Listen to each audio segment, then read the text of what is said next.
Before we dive into today's episode with Hayley Uden, which is absolutely fantastic, I want everyone to go and check out my new website, tysonfranklin.com. While you're there, click on the events section. I do have an event coming up in Liverpool, Monday, the 2nd of March. It's my podiatry marketing masterclass. So if you want to take your marketing to the next level, that's the event you need to be at. But if you're not in Liverpool, please come back to my website, look in the events section on a regular basis, because I'm planning on doing this marketing masterclass in other parts around the world and Australia throughout 2026. And I will have some other events as well. Okay, let's get on to this episode with Hayley Uden.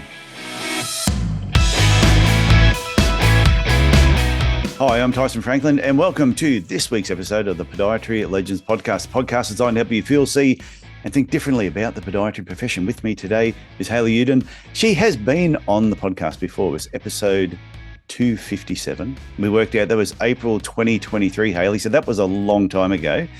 Now, Hayley, you're not in clinic anymore, are you? You're working at the university a couple of days a week, and you have kicked off something called HeyLucy. And that is what we're going to talk about today.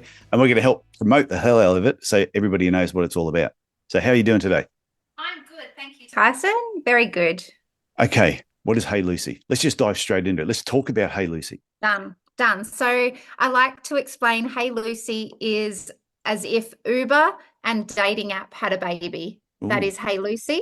So we are your fully automated online allied health locum platform. It's as simple as a clinic needs a staff member to fill a shift. They post the shift to the platform, and then our locums who are registered on our site take said shift. We make it easy after that point. All the invoicing and pay and everything's automated for the clinic and the locum. And it's that simple. So we are aiming to fill what is becoming, and I know you would have talked about it a lot, Tyson, about the staffing shortages that people are experiencing. Yeah. And we want to make it as easy as possible for clinics to keep being clinics, because I know the stress that's out there, and even easier for locums to maybe take up locuming as an option for them. Because up till now, we don't have a central database for locuming. If we just talk about podiatry on its own, there's no sort of central list that you can run down and think, I'll give that person a call. We've all got various little black books and things and friends that you ring when you need someone to cover your clinic, but there's no central location for this information. And also, it's challenging. When someone rings you and says, hey, can you cover my clinic next Friday? I've got something on. There's always these awkward conversations of, well, how much are you paying per hour? And do you pay super, GST? All these questions come up that people often don't know the answers to. So we've simplified it for everybody to make it really transparent. Because I have seen in the past where somebody might post something in one of the Facebook groups, oh, I'm moving this area. Is anyone looking for a locum for a couple of weeks or a couple of months? Or I've seen somebody else say, hey, we're thinking about going away for a couple of months. Does anyone want to come and do locuming? But it's all like word of mouth, or they might go to an employment agency and say, hey, I'm prepared to do this. But it's very messy. And being a past clinic owner, I never used to worry about it because it's just too hard. It's that extra thing on your list that you think, I don't know enough. This is too confusing. I can't be bothered. The other thing with using agencies are that there are some fairly large restrictions. Some of those being for a locum, when you take a locum position through an agency, they actually put a block on you being able to be employed by that clinic. So just say you go along to this rural location and you do this wonderful 2-week locum experience and you think, gee, I really like this place. I would like to work here, and they need an employee. They actually put a restriction on you being able to do that. And from the clinic's perspective, they make them pay like a stipend amount for that privilege. So it can be up to a couple of grand for you to say, okay, I'd like to employ this locum to my clinic, which I think is not fair for anybody. I think employment should be an open process. So there's that restriction. There's also, when I was a clinic owner as well, we looked at having a locum for a day. And the administration cost to the clinic for having that locum for a day meant it was no longer worth me having a locum for the day. We would have been in the red that day per hour. So we think clinics pay enough money everyone with a clinic, your hands never come out your pocket, do you? You're throwing money at everybody. So I think less fees to clinics. And that might mean that we have slightly higher wages for locums potentially as well, because there's not that administration burden that's required. So it's also a really good opportunity for locums to try something new, which I think would be great, because you might not know which area of podiatry you want to settle into just yet, and you want to try some different style work. As you said, you might be moving to a new location and just not sure which clinic to be employed by. So maybe you might want to do a bit of locum work around and meet a few different colleagues. So locuming gives you that benefit as well. Yeah, I can even see it, people that own a business who want to have a bit of a holiday somewhere different. I go, I wonder what it's like just to live somewhere else, and they go somewhere for just a couple of weeks in an area that they like and almost have a holiday and work at the same time. My niece is a nurse, and usually when she gets her holiday breaks, because she loves being a nurse, she actually does locum work at different parts around Australia and absolutely loves it. Other professions have this capacity already. So nursing has had this locuming style platforms for a long time. So do medicine. And obviously our trades have it. They could pick up work on hire pages and things like that around the place. But we just didn't have it for allied health. So when we were traveling, we went on a 3-month caravan trip with our children from Adelaide to Queensland. A lot of driving. And very brave. It was very brave. Every time I discovered I'm more of a hotel person, Tyson, on that trip. Oh, yeah. Caravan, probably not my passion. We did some amazing things, but every time we stopped somewhere, I thought, gee, I could do a day's work while I'm here. I'm in a rural location. I know they probably would need it, but there's no one to call. I didn't know how to seek that out. So you could go on a traveling holiday like your niece and plan your holiday as to where you'll locum next, because you can search nationally through our program. You might be thinking, I might go to Tassie, which we hope more people do because they're so short-staffed in Tassie. Yeah. Go down for a Tassie holiday and work for a month while you're down there as you hop around. What I like about the idea is, like you mentioned, Tassie. And as soon as I think Tassie, I think food, because they have amazing food down there, fresh produce, wine. So you can go down there for a bit of a foodie and wine holiday, and at the same time work in a couple of places. And Tassie's not hard to get around. So it's the best of both worlds. Most of us are podiatrists because we got into it because we like to help people. We know that's the type of people we are. But it's also a really good feeling to help your colleagues. And when I locum for my friends and colleagues here in Adelaide at the moment, you get a different sense of enjoyment out of the day. Yes, I'm there being a podiatrist, but I know that I've covered for so-and-so who really needed the break, is having a holiday finally, or maybe they're having sick leave because they've been so sick. So it gives you a really warm and fuzzy feeling that you've actually been able to help one of your colleagues in a profession that we want to support. So I think it's probably the best enjoyment that I've had from a workplace is knowing that extra level of help that I've provided. It does make you feel really good. It does. A bit like a superhero in to save the day. So I was going to say, so this is an app that's going to be that's on the phone. Yes. At the moment, it's only available in Australia. So anyone listening overseas, just get excited about it, but it's not there yet. Yes. I want to point out to people, you're not paying me to be on the podcast. I asked you to come on the podcast when I heard what you were doing. So this is purely just to let the profession know that this service is currently available. You can download the app and you can start using it. So available from the Apple Store, so as an Apple app, also from the Android store, and you can also access us straight from the web browser. And you can give us a call as well. So we actually do a fair bit of hand-holding at this early stages. So when clinics in particular have multiple sites that they operate from, we actually help onboard you so that you have access to a dashboard. And from that dashboard, you can manage all your clinics in one stop. We help people come on board. If you're a clinic owner with multiple locations, we do that with you.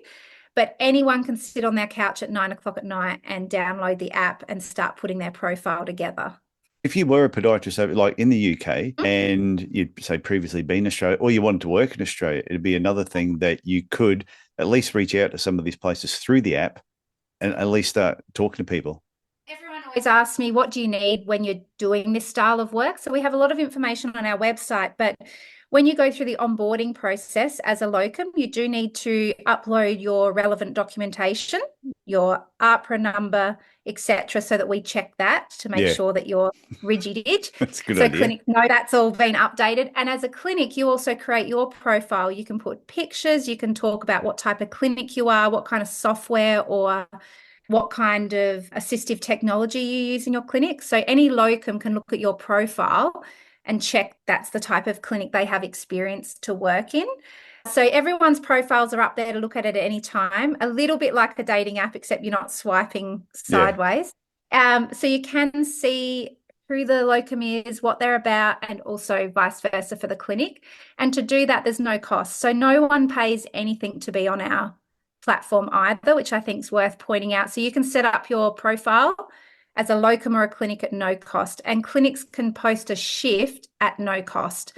The only time a cost is incurred is at the end of a shift being filled, but that's all stipulated obviously in the app and on our website. So there's no harm in having a look, getting your profile up and seeing if there's any shifts you might like to look at. So there's definitely no costs involved in any of that process. Okay. Yeah, I might jump on there myself. We'll Just get you go up check there. it Well, out. we we're talking about before, Tyson, all these holidays you like to go on. I told you, if any, I would go to Norfolk Island. I'd go to Yep. Hamilton Island. Anything that's Yeah. got island in it, I'd probably go and work there for a little bit just for a bit of a break. So if I get a request coming through from an island, I know where to send it. I'll get you set up on the platform. We'll get Tyson out to you soon. If you're in an island, you If might you're have in an Tyson island, visiting. Kangaroo Island, that's an island. What I was going to say, and you said when we were talking off air that the clinics put in the price range that they're prepared, or that they want to charge. This is how much we're prepared to pay. And the locums put in, this is how much I'm prepared to take to actually work. And therefore, the app links them together like a dating site. Your preferences are loaded into that background, so it helps with the filtering of what shifts you're seeing. It's also really handy because as a clinic and you're putting up your shift, you start playing around with the hourly rate into the box. It automatically starts calculating underneath what the super contribution will be, and also if any GST requirements there. So you can see all that in real time. So if you think, I think today I can afford $60 an hour. Yeah. And then you see what the other requirements are, you might be like, actually, maybe I could afford $70 an hour and see if I can attract someone quicker. So it's calculating all this for you right in front of your eyes so that you know all the information that you're providing before you get an invoice in the mail, so to speak. I think the real benefit here is that the clinics will set the tone for what they're willing to pay, and locums will start setting the tone as to how they want to work. So no middleman is interfering with the price, where as through an agency, they set the rate. Doesn't matter who you are. They say, we're paying $60 an hour and that's it. And it'll be the same often for a new grad versus a 20-year career person. We don't stipulate any rates. It's all going to be set by the marketplace. And because our fee, if we're talking about fees, Tyson, to be upfront, we charge a percentage fee to the clinic on the volume for the day, excluding the super. So at an agency, you actually pay a set rate per hour. So for instance, just a fictitious agency might say, look, we're paying, keeping round figures, we're going to pay the locum $70, but we actually charge the clinic $110 an hour. So you know that it's costing you $40 an hour of administration every hour. We end up coming in way cheaper per hour because we just charge a volume percentage, not an hourly fee. So I want there to be fewer barriers for clinics covering their books, because it's a horrible feeling. You're desperate, you need someone, you don't want to let your patients down, but you really need sick leave. You don't want to be hit also with excessive administration fees on top of that. So that's what we're trying to limit here. And the other thing you said that I thought was great is the podiatrist gets paid at the end of each day. Is that right? That's my biggest selling point. I even forgot to say it. So we have the capacity when a locum's timesheet's been completed, which pops up on the app, and you say, this is how much I worked and this was my break. The clinic then verifies it and says, yep, that's correct. As soon as that approval happens, we release money straight into your bank account. So as a locum, you can turn up, do your shift, and sometimes depending on your bank, you might have money in your bank before you even go to bed that night, which is awesome. So that's our pay next day feature. The benefit of that is that a locum goes away really happy. They got their money. They continue on their holiday or doing Yeah. whatever they do with their life. And it also means for a clinic, you're not having to put them into you don't have to send all their details to the bookkeeper, who then has to put them into Zero, who then has to put them into payroll, who then has to pay them in your pay cycle. And that's variable. You might do your shift, but the pay cycle's not for another 2 weeks, or it Yeah. could be a month cycle. So it takes all that onus off the clinic. There's no locum waiting for money. Everything's been paid, keeping everyone happy. So part of that, it's just about being as convenient as we can to clinics and keeping locums really happy so they get out there and share their skills. Because we talk about shortages, and I know that we definitely are in a tight spot right now. But if you look at registration data, there's still 6,000 of us registered. Some of those are non-practicing, but we're all Yeah. out there. And that number hasn't dipped greatly over the last 5 years. It stayed around that 6,000 mark.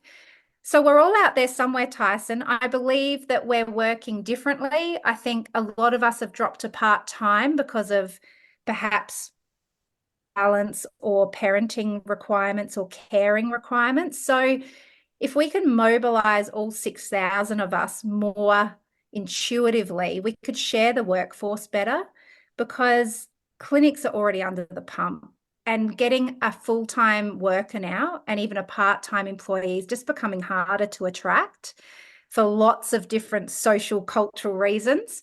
So I like the idea that we might be able to just mobilize and share the workforce better so that everyone's getting a bit of coverage.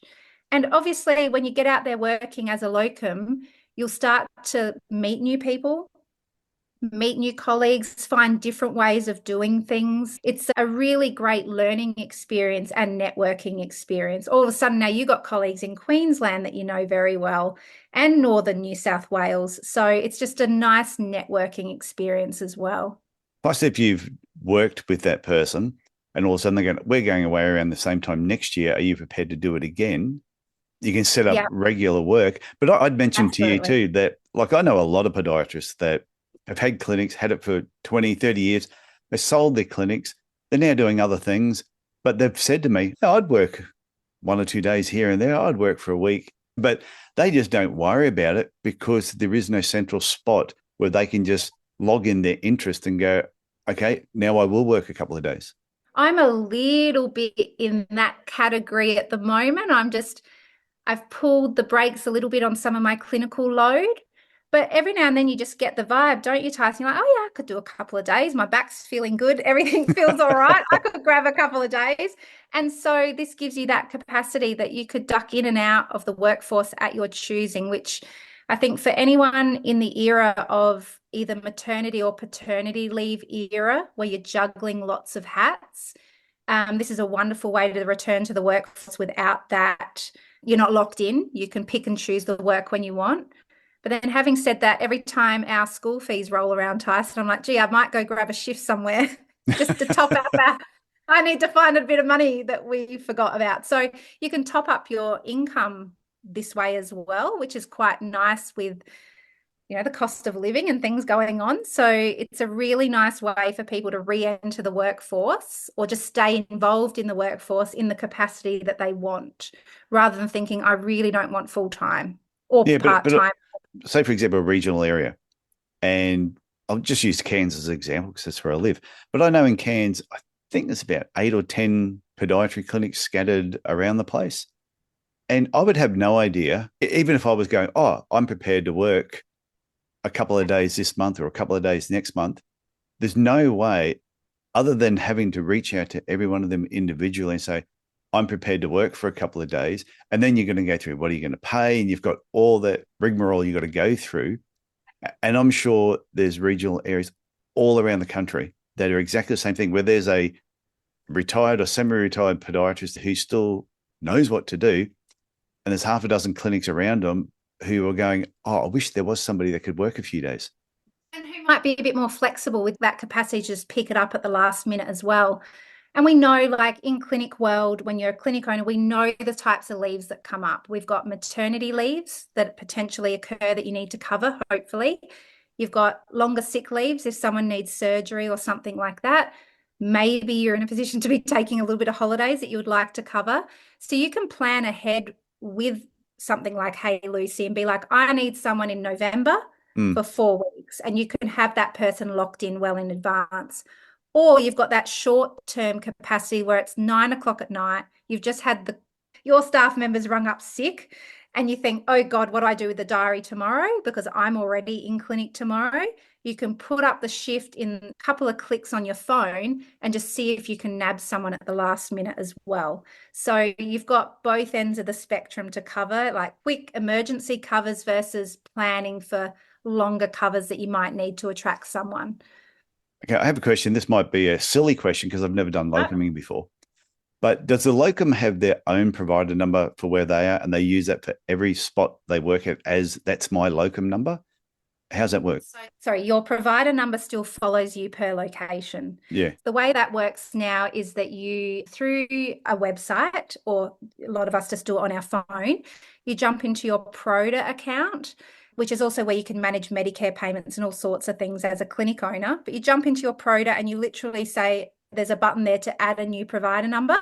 It takes, I think there's about 3 pages of select the following items and put in the clinic's address and a few other bits of details, and it instantly gives you a provider number, and you rock up the next day with said piece of paper. So you can do it that fast. Yeah, that they're instant. Yeah. The only provider number that's no longer instant is the one that new grads get first. And I don't know why, but it still comes in the snail mail. So that one actually arrives as in the mail and they can't work without it. Yeah. But after that first one, we can all jump into Proda and just spit them out as required because they follow your location. Okay. The next most frequent question, I should probably dive into it, not that I have the best solutions, is that clinics always ask, but how do I add it to high caps? And there is no quick turnaround currently.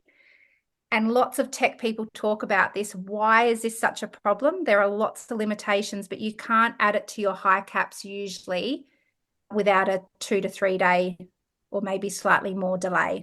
So if you have a locum who's coming and you've got time, you could have them all loaded up onto your high caps ready to roll. But if it's a short-term cover, you might not have done that in time.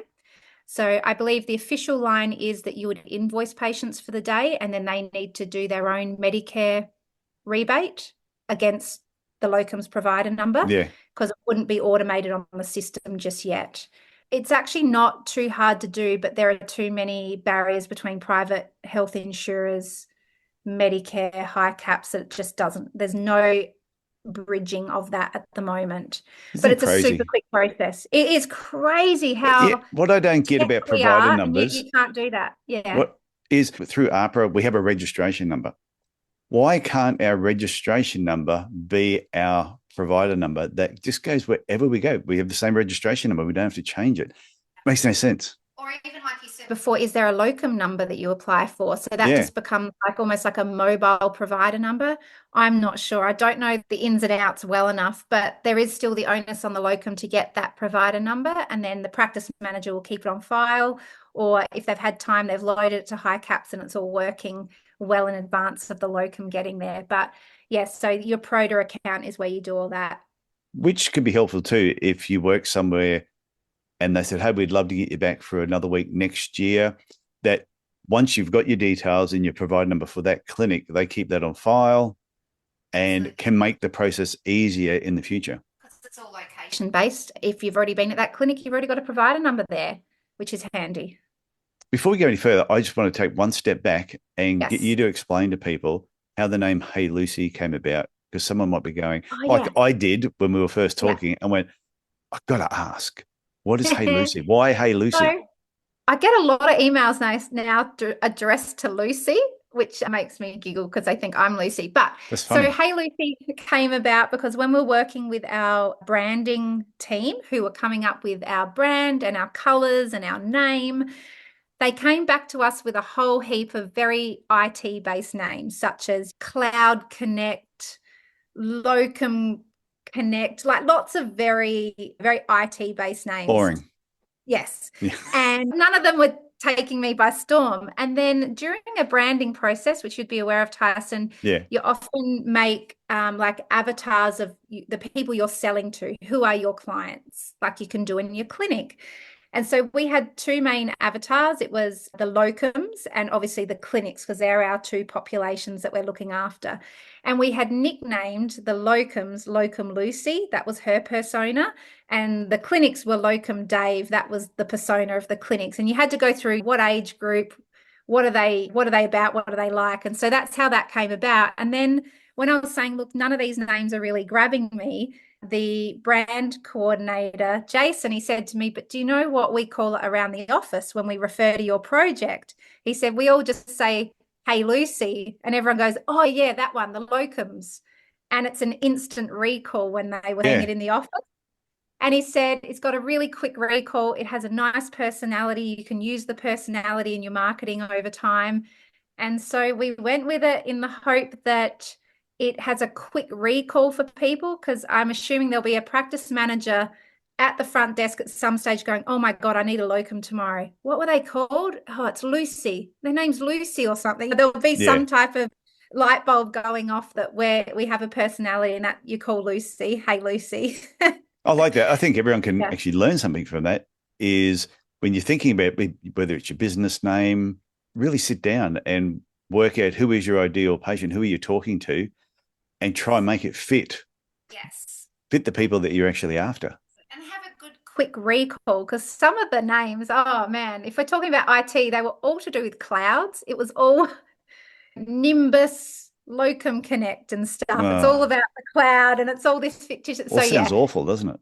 Yeah, just so hey, Lucy, does. here we are. So I'm hoping people have a quick recall when they think, God, I need help. Who do I call? And Well, I think the good part about it too is when we talk to our phones, I'm not going to say what we'd normally say to my phone, hey, whatever, because it will come on and start talking to me. But I think that's like such a common phrase that I think it's with the marketing people who end up coming up with that idea with you. I think brilliant. They did a really good job. I'll give them a shout out. They're called Argon. They are a company here in SA, and they were a joy to work with and did beautiful branding for us, Argon. So ARGON. We were extremely happy with the process. Okay, what else do you want to tell people about it? Why should they use this service? My passion always comes back to podiatry, even though we're allied health based. And I really want to be a part of supporting our profession. Yep.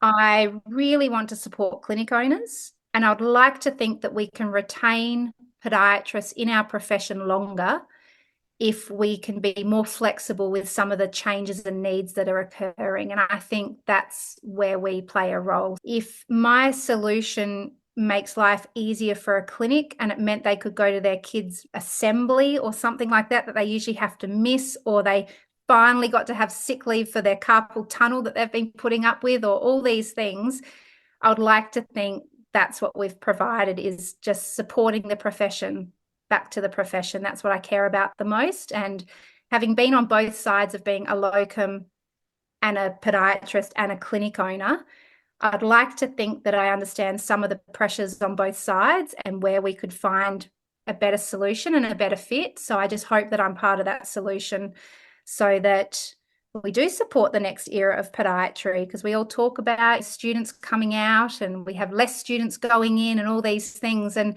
like we were talking about before, Tyson, it's so important we keep up with the times. Yeah. And I think sometimes in allied health, there are some parts of us that don't keep up with the times in our infrastructure. So I'm just happy to be bringing an updated infrastructure that makes life easier. Yeah, and that was why I got you on, because when I think it was through LinkedIn, I saw you must have posted something, reached out to you. And then when we were talking, because we mentioned about maybe coming on the podcast, wasn't sure. Then I chatted to you, and when you said, I'm doing this, and when you told me why you were doing it, and that's why I thought, okay, I want to get you to come on here, because I know you're not making $1 million from this, which is why I said, come on the podcast. You don't need to pay anything to come on here. Just come on and share it, because I know it's going to help the profession. Thank you so much for supporting us as HeyLucy and the profession, Tyson, because it does help when you do have a care factor, doesn't it? You know, that reason for doing what you're doing. And I truly believe that we can and it sounds really dire, like save our profession to some degree as to how some people are feeling out there. I really think we can do things differently. We can push the envelope into new directions in our profession. I truly believe our students are coming out with fabulous skills that I never had Yeah. and won't have. They really are coming out. I know they need experience yet, but they are coming out with top tier education in terms of where they're going to start pushing the envelope and pushing us into a new era of podiatry. So I am hopeful that with the likes of something like HeyLucy, we can retain those new grads and keep them Oh, buzzing in the profession. I love been around for so long. So 37 years, I've seen where it was Yeah, and where it is now. It has yeah. changed. There's so much about it that has changed, and there's so much about it that has exactly the same. And I've commented before about how long it takes to get orthotics made.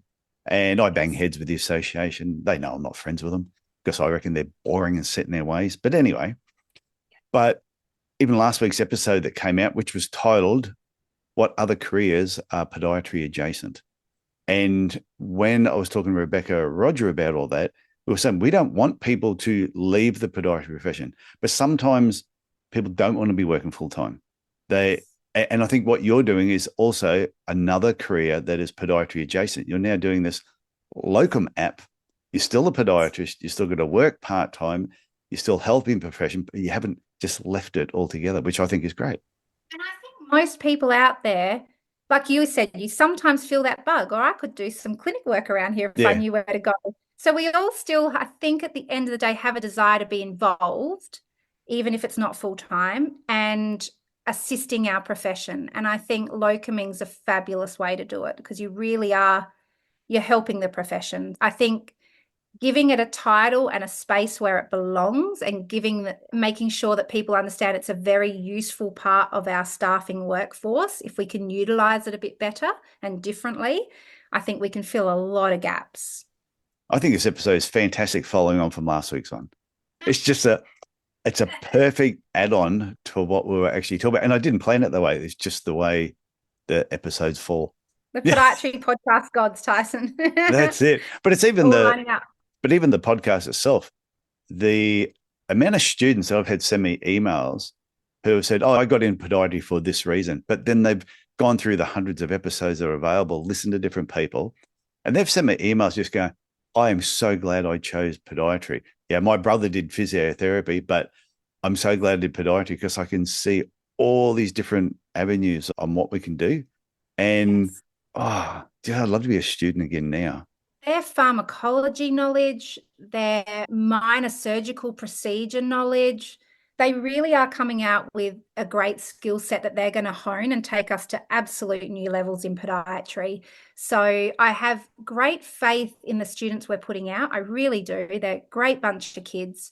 And I really hope we don't lose them straight up when they hit some of those things that we've all experienced, but we're all still here, where your first job might not have been your passion and you move on. Yeah. Or the first niche area that you thought you were going to love, you actually didn't love, and now you want another opportunity to try a different curriculum-based area. So I hope we just don't lose them straight up. And look, if they just want to surf and do a bit of podiatry, get in your van and go to locum. Keep your work-life balance the way you want it to be, if that's how you want to live.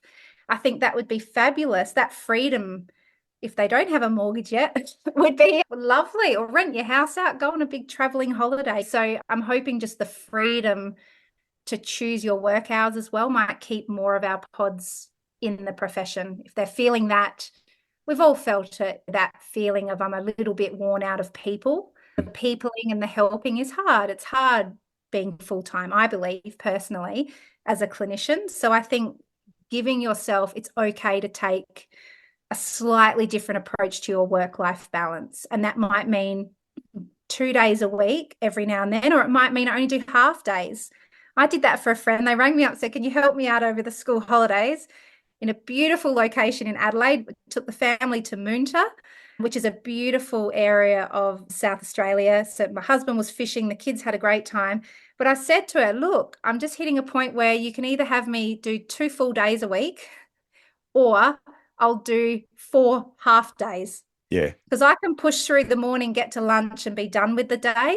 I'm just because I'm getting a bit older and my back and things like that. I know if I push the full day, I'm not going to be happy. I'm going to be really feeling all those feelings. But half a day, give me 4.5 hours, I can do it like a easy. Yeah, So I'll have yeah, to refine what I said before. I could work anywhere on it that's an island and half a day at a time. you hit the morning, I'm in a good mood, I'm there, I'm vibing with patients. We all know sometimes the afternoon slump can be challenging. Oh, yeah, I do. Yeah. But So I don't mind. yeah, I used to love, if I was doing just a morning, yeah, I don't mind. I get up early yeah, and I can just power on from 5 in the morning yeah. through to midday, 1 o'clock. And then by the Freedom. afternoon, I'd Yeah, rather have it's the yours afternoon to off. own. Yeah. And other people might want to work the other way. They're like, I really like sleeping and I like slow mornings and I want to go to the gym and I want to surf and I want to do all these things in the morning, but I'm really happy to work an afternoon. I think having these conversations are so important because we're all kind of, well, back when I took my first job, there wasn't an option. You Yeah. did full time or you didn't. So I think giving clinics the capacity to be more flexible as well, because a lot of our structures aren't very flexible. But if you know you have a locum coming in, you can set up the shifts to match how it's going to work, I think gives clinics another avenue for employment as well. So it's not just all set for a 9 to 5, Monday to Friday type workplace. Yeah. I can just picture a podiatrist, male or female, Yeah. waking up early in the morning, going to the gym, going from the gym to the surf, having a surf, going Yeah. up, having a coffee, having breakfast, and they're in an area they haven't been to, so it's almost like they feel like they're on holidays. And Yeah. then, yeah, around 11 o'clock, moseying on into the clinic Yeah. and doing the afternoon, and Yeah. doing that whether they do it 3 days a week to help out, but at the same Yeah. time have a bit of a holiday. And because I think with a lot of younger Absolutely. people coming through now, the one thing I hear is they don't want assets as much as what we did in my era. Yes. They want Yeah. experiences. And I Yeah. think there's a lot of podiatrists around that have clinics in parts of Australia that are amazing places and could offer great experiences for these people Yeah. and make the profession really happy. And this is it's the ultimate try before you buy. As you said, you might never have been to that location before. Mm. Find out you actually love being there. And PS is a great clinic to be a part of. And one day it could become your asset if that's where you're headed. So that try before you buy, and also for clinics to try a locum before they might want to employ them. I mean, you don't often get that experience to see them in action before, you've got your probation period and you're thinking, God, is the 3 months coming up? I don't want to miss it in case you want to move someone on gently. But this is that ultimate almost try before you buy. You've got someone wonderful coming through. You get to meet them, see them work, maybe tweak a few things, and then you could offer them a job if that's how it all comes together. So that ultimate try before you buy. And yeah, look, when we've just moved into a house that we've spent 2 years renovating, and we have created more space, Tyson, because I don't know if my kids are going to have mortgages or be Yeah. able to afford a mortgage one day. So that concept of having assets has changed. And whether it be a housing asset or a business asset, it's changed in Oh, it's terms of changed. It's people's changed financial heaps. capacity. Yeah. Yeah. I know when I was younger, we had record collections. Yes. And then from record collections, it went to cassette Yeah. tapes. And then you had CD Yeah. collections. Yeah. Now, my daughter turned 21 last weekend, and I don't think she would own a CD. She streams it and just pays a Everything, subscription. Yeah. she doesn't own videos or Yeah. DVDs because everything Yeah. is streamed. And even if you want to Yeah. buy them, you still buy them online. So that Absolutely. they're not into actually tangible owning anything. And I used to, Yeah. you get software, and I got annoyed years ago when you used to go, "Where's the manual?" Yeah. Used to have a hard copy manual I could flick through the Yeah. pages and scribble notes in. And now Yeah. it's, oh, if you want the manual, here, you can just download Yeah. it. So it Yeah. Yeah. has changed. And I think the profession needs to change with the times. Everyone younger coming through is evolving and adapting to all that. So the whole profession needs to do that. Need to change. And dire straits, if we're thinking about it, our poor clinic owners, and I say poor because I feel for them out there at the moment, without them, without small to medium clinics out there doing what they do and slogging some of the time the way they do, there is no employment, because we know there's only X amount of public positions that people can win. That doesn't vary greatly. But it's our private practices that keep our profession going. And if they all can't keep going, where do we go? Like, where do our new grads go? Where do our pods go? So we need to keep them going. And staffing is one of those ways that we can assist with that, so that they don't think, God, I'm just going to shut the door and walk away. I just can't do this anymore. So yeah, things have got to change. We need to mobilise our workforce. We need to share the workforce perhaps a bit better as well with something like this, and just support each other. No, I think it's fantastic. So Hayley, I want to thank you for coming on here again and talking about HeyLucy. I think what you're doing with this app is fantastic. It's going to be great for the profession, and it'd be great, like 12 months time, get you back on and say, where did it go? You might have to charge you in 12 months, though, because you might be, if I see you driving around a Porsche at the next podiatry conference, just drinking out of like a gold fluted glass or something like that, then I'm going to say, well, it's your shout. Or if we bump into each other on an island, Tyson, that's when you know that I've done well. Oh, yeah. And you own the island. You go, I own an island. I need someone to come over here. Isn't that the ultimate in the tech world, being bought out by some big player? But no, I will be here. We have so many more verticals planned.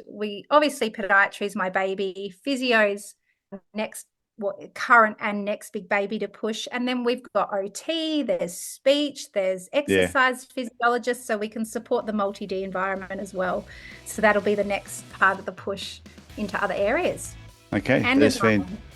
Yeah. Okay, hey, so I want to thank you for coming back on the Podiatry Legends podcast, and I look forward to watching this space and seeing what happens. Thank you so much, Tyson. I really appreciate the opportunity. Thank you. Okay, see you later. Bye.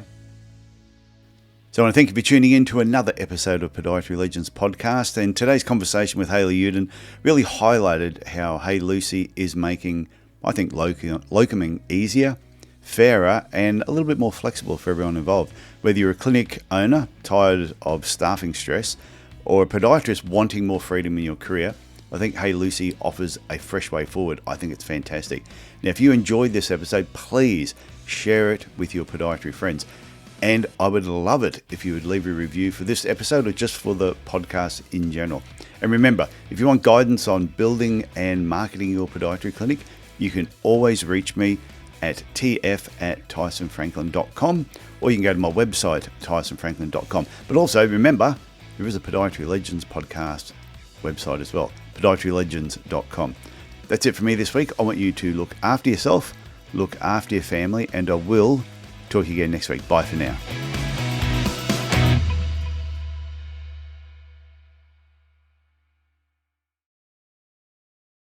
Well, if you're still here, it means you are ready for this week's Easter egg, which is a little surprise I sometimes put at the end of various episodes. The other day I was on a webinar. It was really interesting, and they were talking about risk and benefits. And they were saying the average person, us included, we fear risk far more than the possible benefits sometimes. Now, I know this happens when I'm talking to someone who is thinking about coming on as a coaching client, and I'll explain different things to them. And they are working out, okay, I know this is the benefits that Tyson is telling me, that this is what he can help me do with my podiatry clinic, but they're still weighing up, oh, but will it work? And sometimes it's not really will it work, it's will they put the work in that's required, which is why we use testimonials, why I can use proof of showing them past clients I've worked with and what we've been able to achieve. The reason I bring this up, this is really important for you to remember with your patients. When you're explaining a treatment plan to a patient, it works exactly the same way. You might be telling them, this is what I can do for you, and they know that those benefits sound fantastic. But what if it doesn't work? What if they spend all this money and they don't get the results that they want? This is where the risk and the benefits are sort of trying to balance against each other, which is why you need to provide proof to your patients on why the treatment that you're proposing to them is going to work. The more proof that you can provide, the more chance you've got them saying yes. Works exactly the same in coaching, works the same with the patients, pretty much works in all aspects of life. Even when we're buying something, we're working out the risk and the benefits. I hope you get something from that. If you ever have any questions, please, as I always say, reach out to me, tf@tysonfranklin.com. Okay, talk to you later. Bye.